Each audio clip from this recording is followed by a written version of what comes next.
We don't know why Mrs. Perkins is still here. Something has just stopped her from moving. There's no real explanation.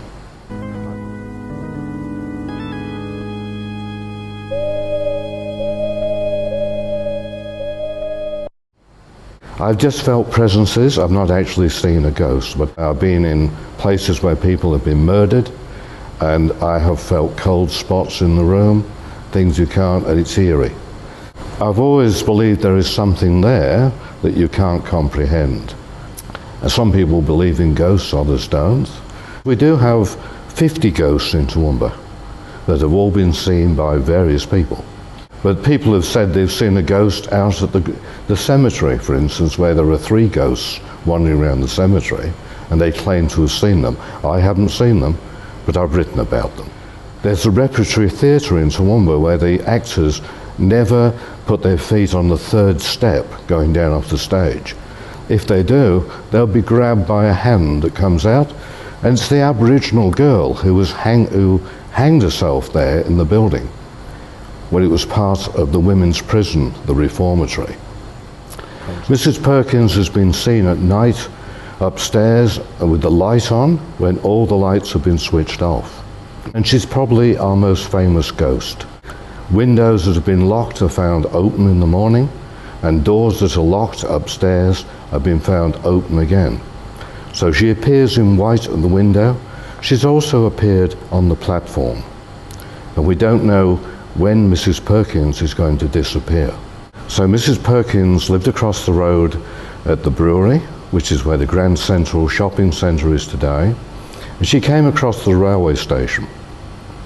There were steam locomotives shunting in the railway yards, and she had a parasol up. So it was raining and also sunny, and she was keeping it over her head. She didn't hear a locomotive shunting in the yards, and it was coming up behind her as she walked back along the line to the railway crossing. And she caught her heel in the railway line and got run down. Her husband, Eddie Perkins, was the manager of the brewery. He was standing on the veranda of their house, and he saw his wife killed. Since then, the ghost of Mrs. Perkins has appeared numerous times at the Toowoomba railway station. Back in 1998, when it was being restored, they spent $1 million on the restoration work. The painters walked off the job.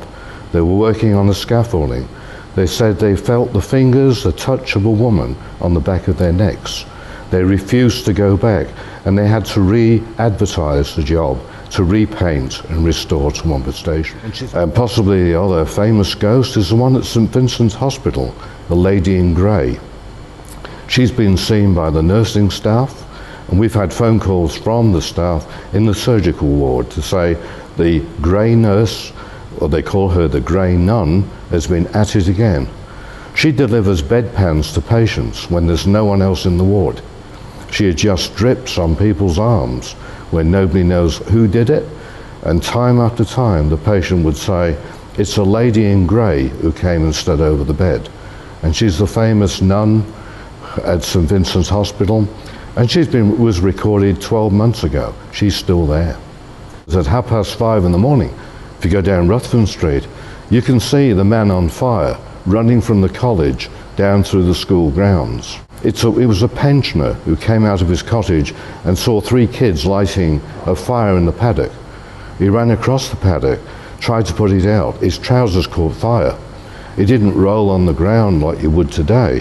He tried to get back to his cottage to get water, and he died a terrible death the next day. Ghosts do repeat the same pattern. They're seen in the same places, the same cold spots.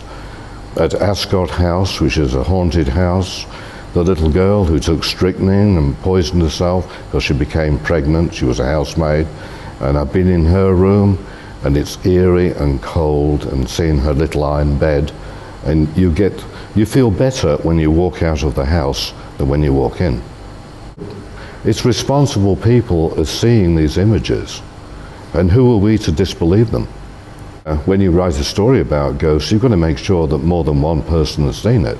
Or is it a figment of their imagination? I'm intrigued by ghostly presences, but never be afraid of them. And 99% of the ghosts in Toowoomba are good ghosts. They haven't done anything wrong. I think it allows people to escape a little, to get into something of the unknown, mysterious.